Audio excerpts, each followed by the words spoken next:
দর্শক, রাজধানীর Moghbazar filling station থেকে গ্যাস সংকটের সবশেষ জানাচ্ছেন সহকর্মী শফিক আহমেদ।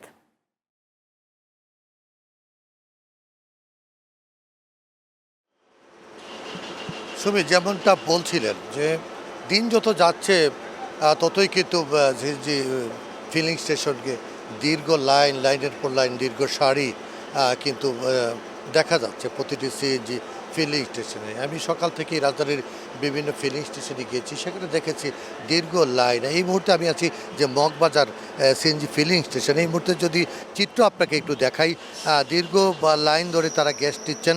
তারা জানিয়েছেন যে প্রতিদিনের মতো আজও ৩-৪ ঘন্টা অপেক্ষা করে তারা যে গ্যাস পাচ্ছেন, যে ৫০ টাকা ৬০ টাকার উপরে তাদের গ্যাস ঢুকছে না, প্রেশার নেই। তো এই অবস্থায় তারা গাড়ি চালিয়ে তারা আসলে সারাদিনের যে বেতন, তাদের যেই পরিবারের যে খরচ, সেটি কিন্তু উঠছে না। আর এই নিয়ে তারা কিন্তু খুব হতাশায় আছেন, এমনটা জানিয়েছেন চালকরা আমাকে। আর পেট্রোবাংলার থেকেও আমার কাছে কোনো তেমন সুসংবাদ নেই। আপনারা জানেন যে গ্যাস সংকটের কারণে কিন্তু ব্যাপক লোডশেডিংও চলছে সমস্ত রাজধানী জুড়ে। তো গ্যাস সংকটের আদৌ কোনো স্বস্তিকর সংবাদ কিন্তু আমার কাছে এই মুহূর্তে নেই। সুমি। শফিক, ধন্যবাদ আপনাকে। দর্শক, এবার সাভার থেকে যুক্ত হচ্ছেন সহকর্মী রাজীব মাহমুদ। তিনি জানাচ্ছেন সেখানকার গ্যাস সংকটের সবশেষ অবস্থা।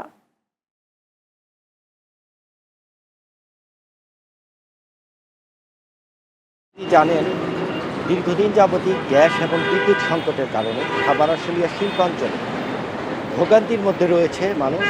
আমরা বিভিন্ন এলাকায় ঘুরেছি, আবাসিক গ্রাহকরা কিন্তু গ্যাস পাচ্ছে না, তারা কিন্তু রান্নাবান্না করতে পারছে না। একই সংকটে কিন্তু সিএনজি স্টেশনগুলোতে রয়েছে দীর্ঘ লাইন। আমরা বিভিন্ন শিল্প কারখানায় ঘুরেছি, আমরা দেখতে পেয়েছি শিল্প উৎপাদন কিন্তু 30% কমে এসেছে। এর পাশাপাশি শিল্প মালিকরা বলছেন যে দ্রুত এই সংকট নিরসন না হলে তারা লোকসানের মুখে পড়বে। শ্রমিক নেতারা বলছেন এই সংকট দীর্ঘায়িত হলে শ্রমিকরা কিন্তু চাকরি হারানোর শঙ্কা রয়েছে।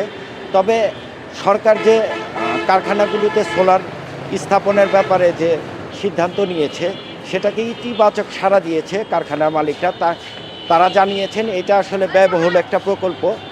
সরকার যদি দ্রুত সময়ের মধ্যে অর্থ ছাড়ের ব্যবস্থা করে, তাহলে কিন্তু তারা এই বিদ্যুৎ সংকট কাটিয়ে উঠে তারা কিন্তু এই শিল্পটাকে আগের পূর্বের অবস্থায় ফিরিয়ে নিয়ে যেতে পারবে বলে তারা আমাদেরকে জানিয়েছে। এই ছিল আমার কাছে সাভার থেকে গ্যাস এবং বিদ্যুৎ সংকটের সর্বশেষ। রাজীব, ধন্যবাদ আপনাকে আমাদের সাথে যুক্ত থাকার জন্য। দর্শক, রাজবাড়ীর গোয়ালন্দ থেকে লোডশেডিং নিয়ে সবশেষ খবর জানাচ্ছেন সহকর্মী জাহিদুল ইসলাম।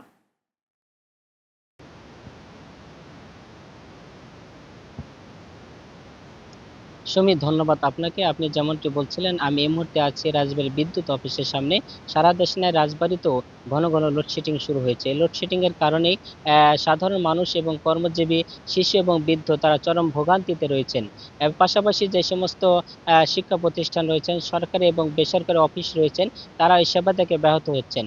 এবং বিদ্যুৎ নির্ভরশীল যে সমস্ত প্রতিষ্ঠান রয়েছেন, মিল কারখানা রয়েছেন এবং খামারি যারা রয়েছেন, তারাও চরম আর্থিক ক্ষতির সম্মুখীন হতে হচ্ছে।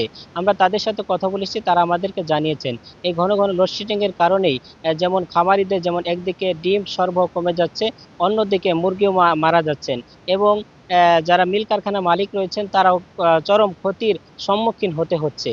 বিদ্যুৎ বিভাগের যিনি রাজবাড়ী প্রকৌশলী রয়েছেন নাইম, আমরা তার সাথে কথা বলেছি। তিনি আমাদেরকে জানিয়েছেন রাজবাড়ীতে প্রতিদিন ১০০ মেগাওয়াট বিদ্যুতের প্রয়োজন পড়লেও সেখানে ৬০ মেগাওয়াট বিদ্যুৎ পাচ্ছেন এবং এই ৪০ মেগাওয়াট বিদ্যুৎ ঘাটতি থাকার কারণেই এই ঘন ঘন লোডশেডিং দিতে হচ্ছে। তবে দ্রুত এই সমস্যার সমাধান হবে বলে তিনি আমাদেরকে জানিয়েছেন। সুমি, এই ছিল আমার কাছ থেকে বিদ্যুৎ লোডশেডিং এর সর্বশেষ খবর। জাহিদ, ধন্যবাদ আপনাকেও।